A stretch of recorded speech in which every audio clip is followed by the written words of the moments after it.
L'art de la parole.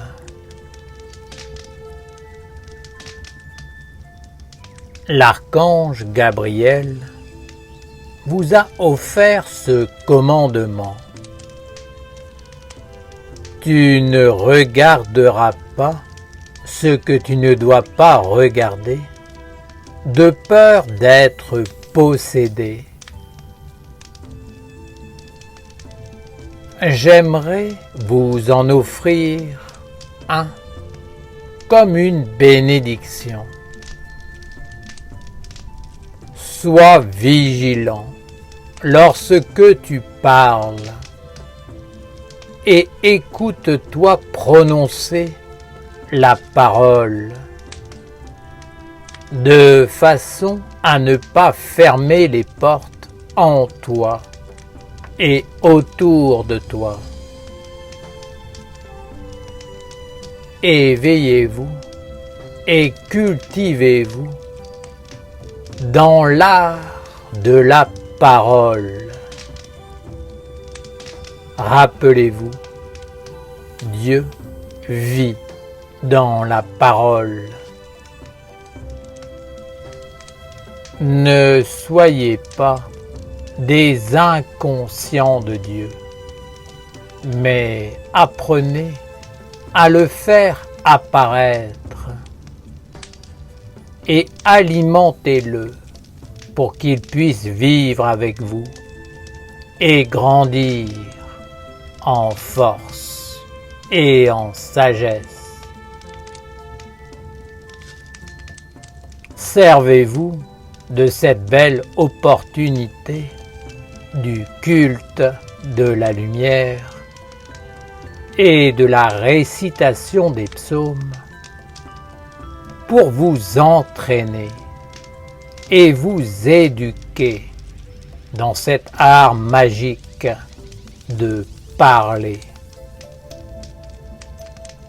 Rendez votre parole vivante et créatrice et soyez-en responsable.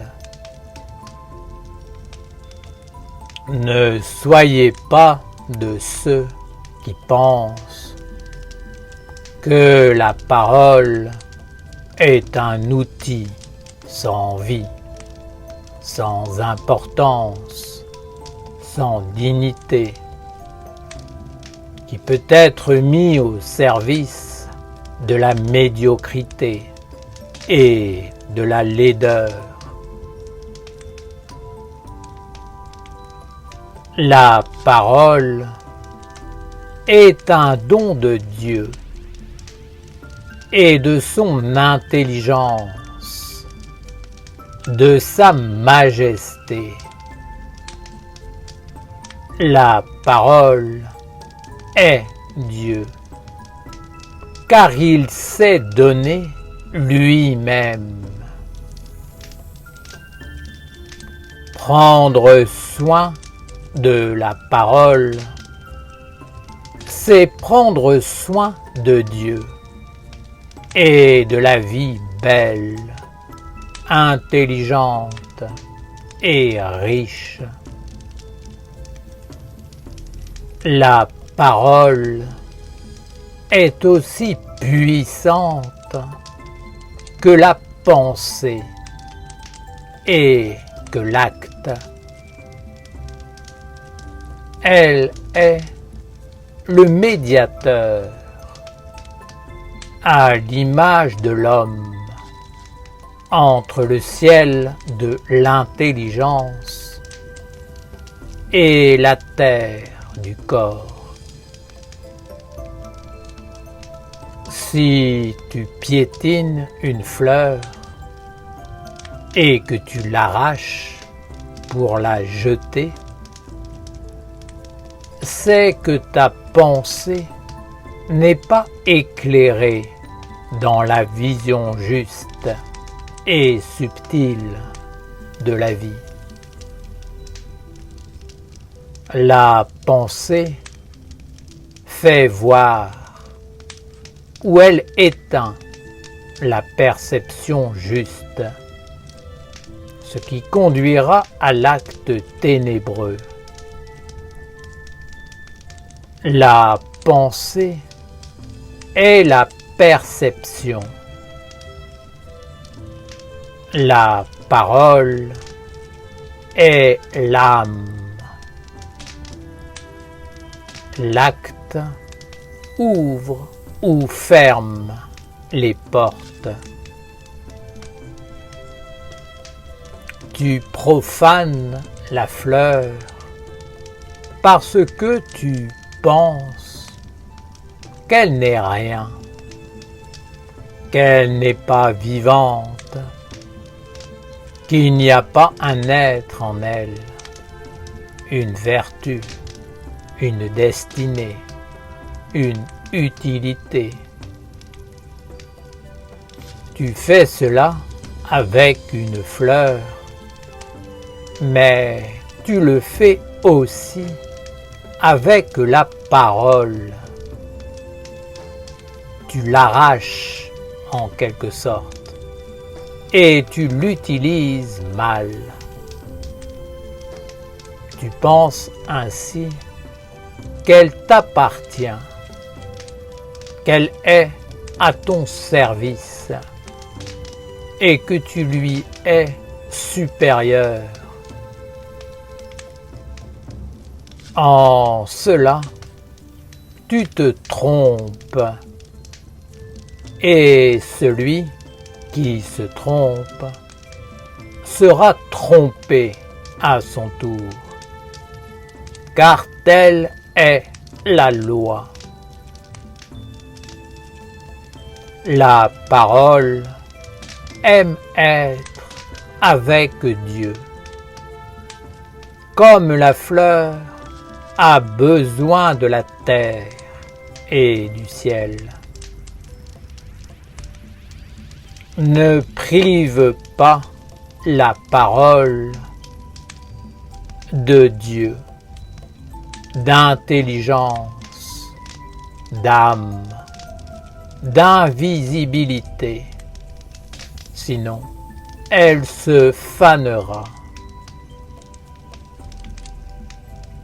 Ne prononce pas des paroles sans vie, sans la lumière intérieure de la conscience et de l'ange.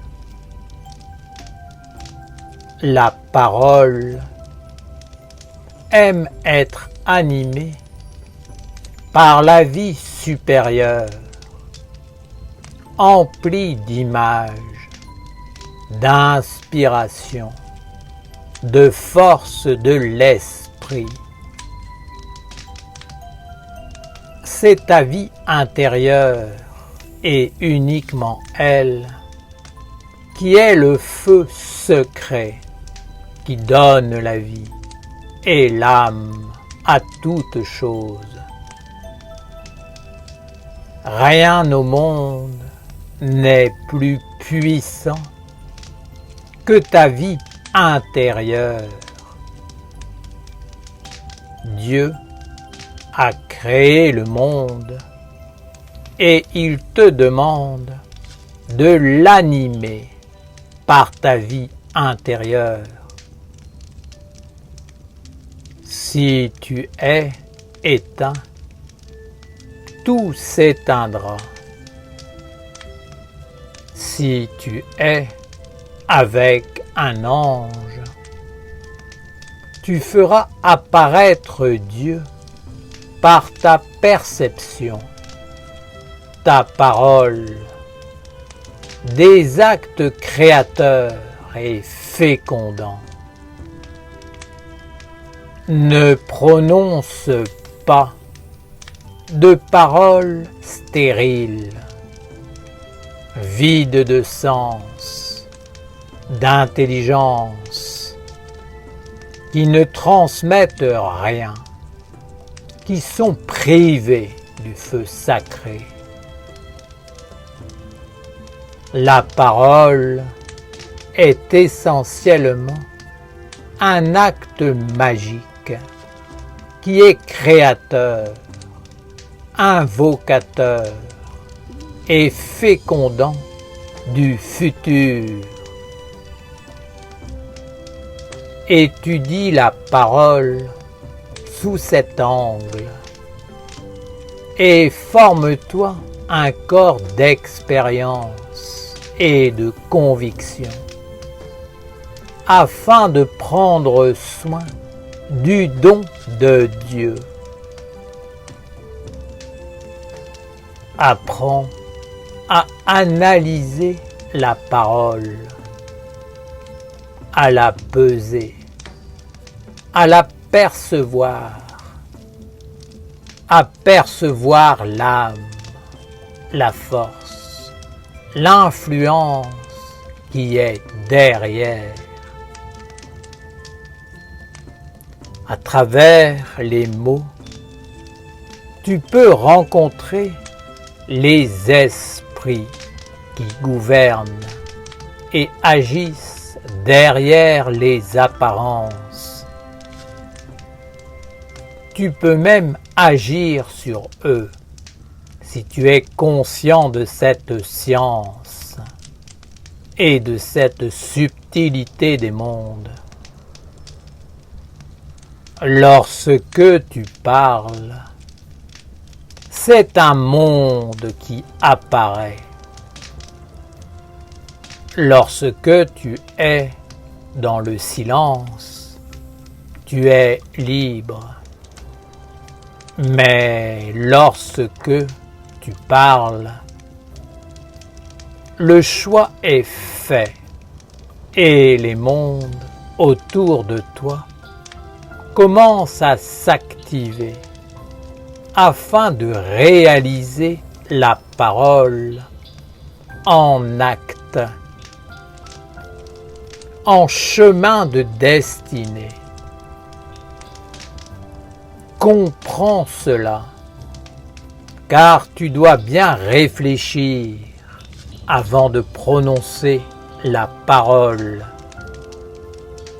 et de déclencher les événements, d'appeler les mondes. Parler, c'est invoquer un monde, et c'est aussi le transmettre, le mettre en mouvement. Communiquer, c'est transmettre quelque chose à l'autre. Si tu as dit un secret, comment fais-tu ensuite pour le cacher de nouveau? Ce qui est dit, et rien ne peut plus l'enlever.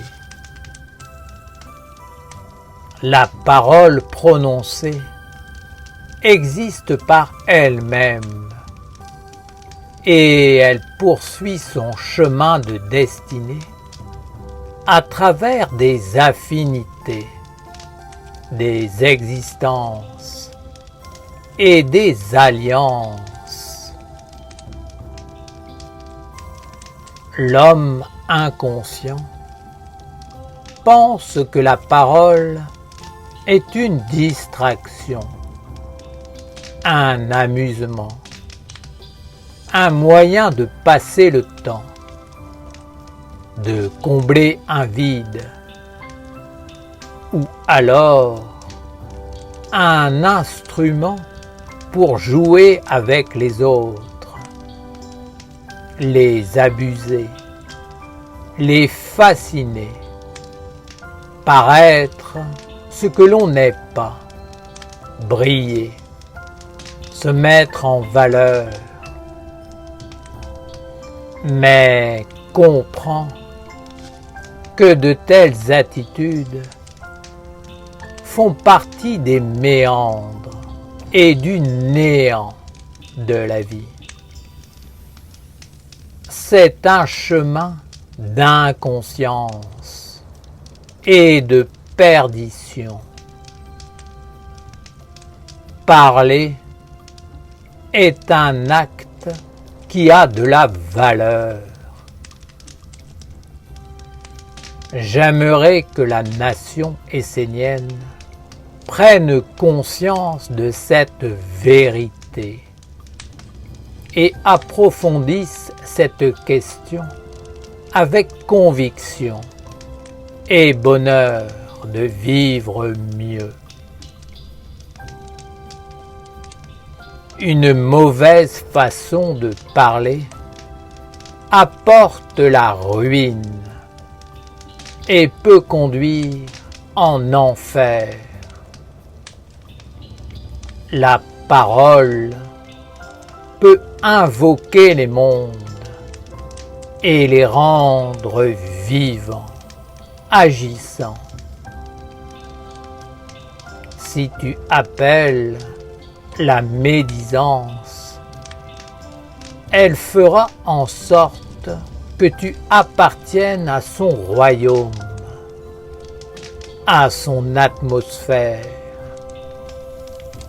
et elle sera heureuse de te compter parmi ses sujets. Tu seras alors sur un chemin de souffrance et de destruction. Bien sûr, il est possible de traverser ces mondes, de les vaincre et de devenir plus fort. Mais c'est un chemin difficile qui nécessite des prédispositions. Il y a des êtres qui sombrent dans la médisance sans jamais pouvoir en sortir par eux-mêmes. Ils doivent attendre qu'un libérateur vienne. Un libérateur est un être qui va payer pour les autres.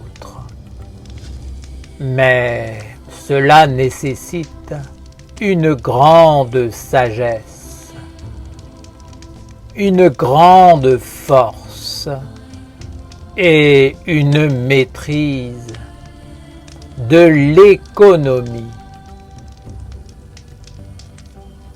Je vous déconseille d'être médisant, car vous ne savez pas ce qui peut se produire.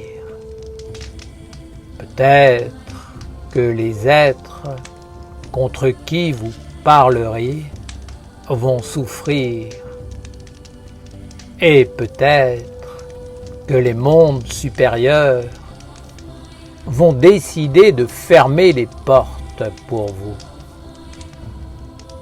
Je vous le dis, il y a des paroles qui ouvrent et d'autres qui ferment les portes de la destinée. Si vous êtes médisant à propos d'un être ou d'une situation, parce que vous êtes en colère ou peu importe la raison, sachez que si cette parole qui doit atteindre cet être ne lui est pas destinée, ou que cela n'est pas juste, alors, comme un boomerang, elle reviendra vers vous et vous devrez vous-même la vivre. Les maîtres de la destinée, qui sont les mondes supérieurs, estimeront que ce monde magique que vous avez appelé et incarné par votre parole doit vous être retourné afin que vous apportiez la solution. Si vous n'en êtes pas capable, vous devrez porter ce fardeau qui vous poussera à accumuler un grand nombre de faiblesses et de souffrances inutiles.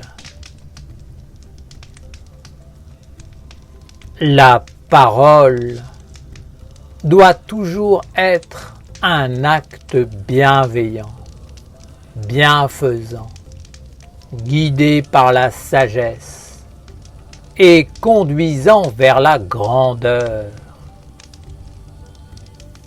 La médisance, la méchanceté, l'humiliation ou l'invocation des contre-vertus ne sont pas souhaités et souhaitables. Je demande aux Esséniens, aux Esséniennes, de prendre en compte cette science comme une nécessité vitale pour s'associer avec les mondes de la lumière et faire apparaître Dieu dans leur futur. Organisez-vous pour que ce psaume soit honoré et mis en œuvre d'une façon croissante à travers les années. Rappelez-vous et constatez par vous-même, la parole est créatrice. Elle peut enfanter la lumière ou instaurer le règne du mensonge et des ténèbres. Vous avez tellement été dans l'inconscience et dans l'asservissement que maintenant c'est devenu une habitude d'utiliser la parole comme bien d'autres choses, juste pour se sentir vivre, pour exister, avoir l'impression d'être vivant et de partager quelque chose. Que cela soit stérile n'a plus d'importance, car l'humanité s'est tellement engagée sur un chemin sans âme et sans sens que maintenant elle est dépendante du monde qu'elle a invoqué malgré elle et qui la gouverne. La vie de l'homme est simple. Il doit allumer en lui la lumière des mondes supérieurs et ensuite il doit prononcer à l'extérieur de lui des paroles de sagesse afin de faire apparaître et vivre Dieu dans tout ce qu'il rencontre. C'est à l'homme de faire cela par son propre feu intérieur, sa propre force alimentée à la source du monde et de l'intelligence angélique. Père Auriel, comment faire pour nous libérer de cette magie qui nous colle à la peau et qui nous asservit? Car il est vrai que nous avons perdu la lumière intérieure et l'alliance avec l'ange qui nous permettait de prononcer des paroles de sagesse, d'amour et de vérité, qui donnait la force au Dieu de la lumière. Tout votre être et toute votre vie doivent être repris et reconstruits. Vous devez faire apparaître une façon d'être au monde qui passe par une nouvelle vision et une éducation globale, une reconstruction intégrale. Tout, absolument tout, doit être repensé et reconstruit. Vous avez compris qu'il vous faut vous faire un autre corps et qu'il faut faire apparaître l'essence de votre être et des choses. Mais je vous dis que ce sont tous les organes physiques et subtils que vous utilisez tous les jours qui doivent être reformulés afin que vous viviez autrement, en honorant les mondes supérieurs. Le ciel n'est pas rien, il n'est pas vide. Vous ne le voyez plus parce que vous avez été mal éduqué et mal formé. Vous devez vous reprendre et mettre tout en place à travers la nation essénienne pour ouvrir un autre chemin et une autre façon de faire. Il s'agit de faire apparaître une autre éducation. Si vous n'êtes pas éduqué dans le sens de maîtriser les organes qui vous constituent, afin de faire triompher l'intelligence et la beauté, alors, même si vous êtes béni, même si vous avez la protection d'un monde supérieur, vous ne pourrez pas vivre conformément, la mettre en œuvre dans votre vie, par vos actes quotidiens, votre vision de la vie et votre parole.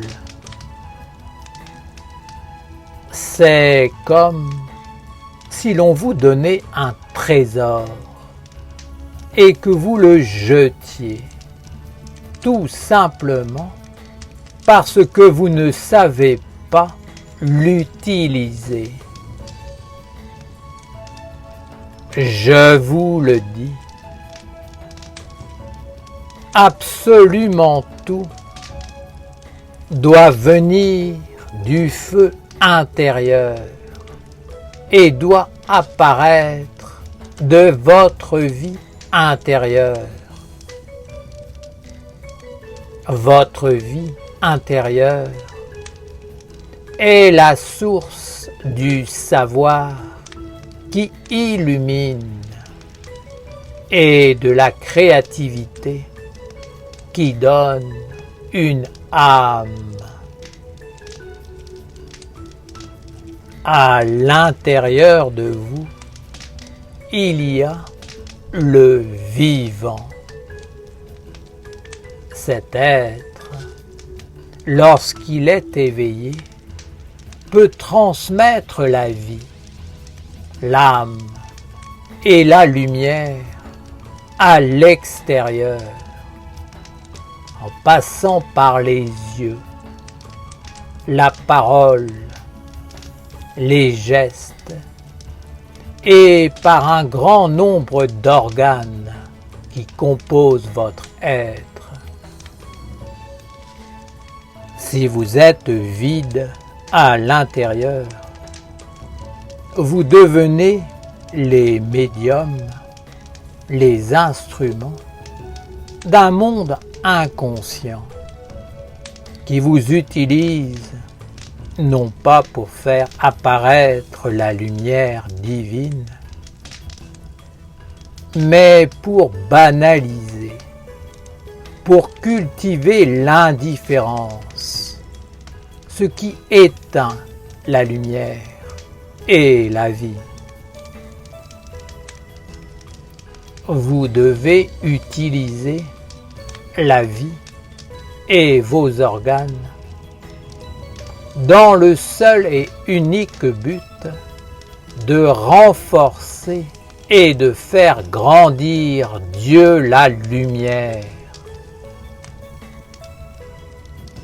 Je ne vous dis pas comment faire, puisque vous le savez au plus profond de vous. Mais je vous donne le conseil de ne plus invoquer les contre-vertus à travers vos énervements, vos mécontentements ou votre vision sombre de la vie et du monde. Apprenez à vous unir à vos anges et à être des créateurs pour le feu de votre vie intérieure et par l'alliance consciente, vivante et concrète avec les mondes supérieurs. Que vos pensées, vos paroles et vos actes ne fassent que faire apparaître Dieu en tout et lui rendre hommage. Ceci n'est pas un chemin de spiritualiste utopiste, mais réellement un acte de magie, un acte qui glorifie la religion éternelle de Dieu. Jamais un spiritualiste ne voudra entrer dans la rigueur d'une discipline et d'un travail sur soi en vue de se transformer. Les spiritualistes parleront de Dieu comme d'une abstraction bénéfique, comme d'un bien commun, et ils proclameront qu'il faut chercher à être parfait à l'extérieur. Jamais ils ne parleront de cet être intérieur, car celui-là est réel. Il n'est pas un semblant. Si tu écoutes ta parole et si tu l'éveilles, elle te conduira vers lui et tu verras ce qui vit réellement à l'intérieur et qui se cache derrière ta parole. Alors, peut-être, accepteras-tu de voir que ce qui vit en toi n'est peut-être pas très joli et que peut-être, effectivement, il est important et urgent de changer tout cela. Dieu a fait apparaître ce monde pour que vous fassiez apparaître Dieu en ce monde. Alors, faites-le. Et pour cela, unissez-vous avec l'intelligence supérieure et la beauté intérieure de Dieu.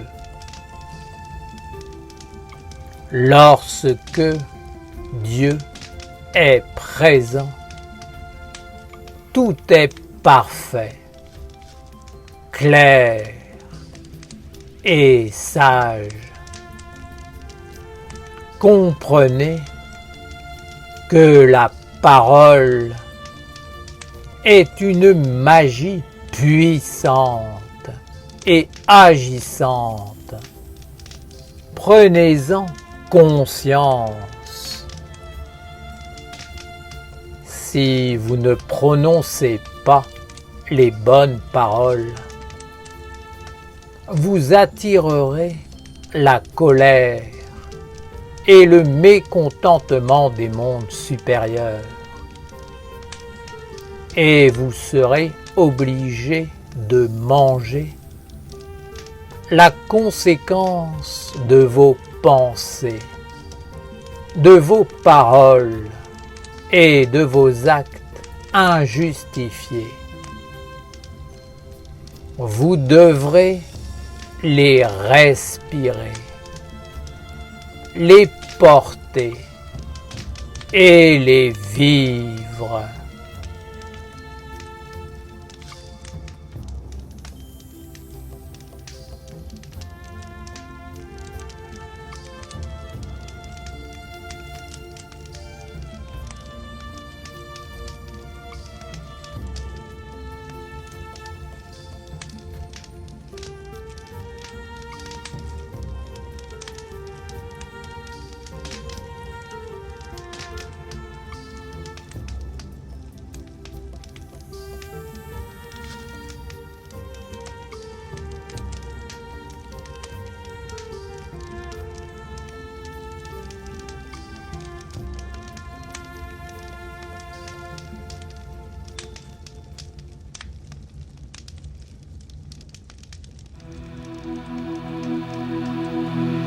On est bien peu de choses et mon amie la rose me l'a dit ce matin. À l'aurore je suis née, baptisée de rosée, je me suis épanouie, heureuse et amoureuse, au rayon du soleil, me suis fermée la nuit, me suis réveillée vieille. Pourtant j'étais très belle, oui, j'étais la plus belle des fleurs de ton jardin.